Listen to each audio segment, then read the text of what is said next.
আসসালামু আলাইকুম ভিউয়ার্স, আজকে আমি আপনাদের সাথে শেয়ার করব একটি মিনি ব্লগ। এখানে আমি দেখাবো আজকে সারাদিন আমি কি করলাম।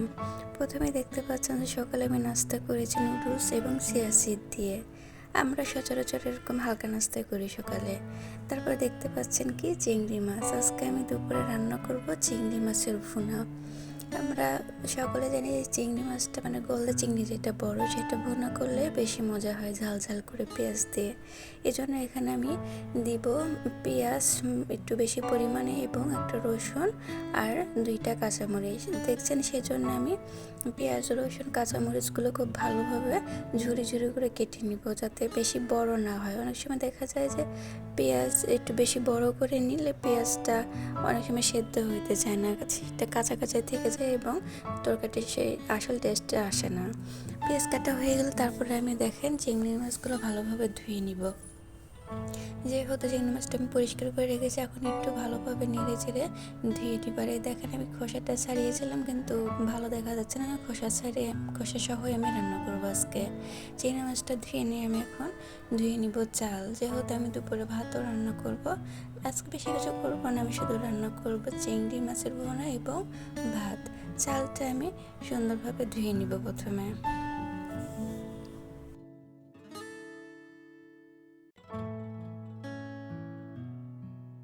চাল ধোয়া শেষে এখন আমি একটি প্যানে চিংড়ি মাছের ভুনাটা বসিয়ে দিব। প্যানে প্রথমে আমি একটু তেল দিয়ে নিলাম। এই তেলের মধ্যে দিয়ে দিব জিরা দেওয়ার পর দিব 2টা দারচিনি, এরপরে দিব একটি এলাচটি একটু ফেটিয়ে দিব। দেওয়ার পরে একটু গরম হলে তাহলে মশলার স্মেলটা সুন্দরভাবে বের হতে পারে। তার ভিতরে দিয়ে দিলাম কুচিয়ে রাখা পেঁয়াজটা দেওয়ার পরে সেখানে একটু দিয়ে দিব আদা। দেখছেন আমি পেঁয়াজটা কত সুন্দরভাবে লাল লাল করে ভেজে নিয়েছি। এরকম হলে পেঁয়াজটা গলে যাবে, নাহলে একটু কাঁচা থাকলে সেটা আর গলবে না। পেঁয়াজের ভিতর দিয়ে দিলাম আদা রসুন, তারপরে আমি দিয়ে দিব একটু পানি, যেটা ছিটতেছিল গায়ে আসতেছে সেজন্য পানি দেওয়ার পরে আমি এখানে আস্তে আস্তে দিয়ে দিব লবণ স্বাদ মতো, সেটা আপনার ইচ্ছে মতো দেবেন, আপনি যেরকম খাবেন। তারপরে দিয়ে দিব মরিচ হলুদ দিয়ে আমি সুন্দরভাবে নেড়ে চেড়ে দেখেন দিব।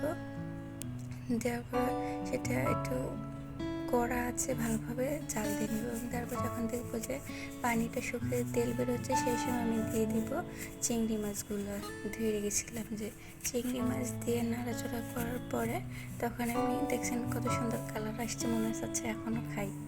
তো তখন এটা যখন এরকম হবে কালার আসবে তখন আমি দিয়ে দিব পানি দেওয়ার পরে একটু বেশি দিব যাতে বড় চিংড়ি মাছ যাতে সেদ্ধ হয়। যত ভিডিও তত ভালো দেখা যাচ্ছে না।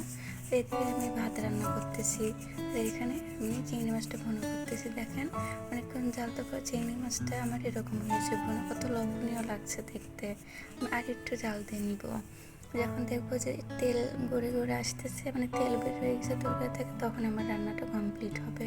দেখেন পর্যায়ে এসে আমার রান্নাটা কমপ্লিট হয়ে যায়।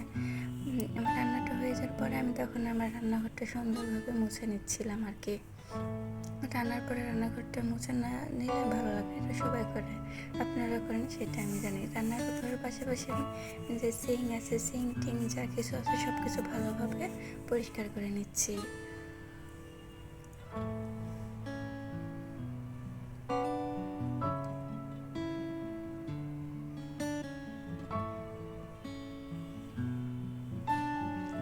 এদিকে আমার রান্নাঘর গোছানোর পরে আমার বেডরুমটা আমি গুছিয়ে সুন্দরভাবে ঝাড়ু দিয়ে দিচ্ছি। ধন্যবাদ, সবাই চ্যানেলটি সাবস্ক্রাইব করবেন।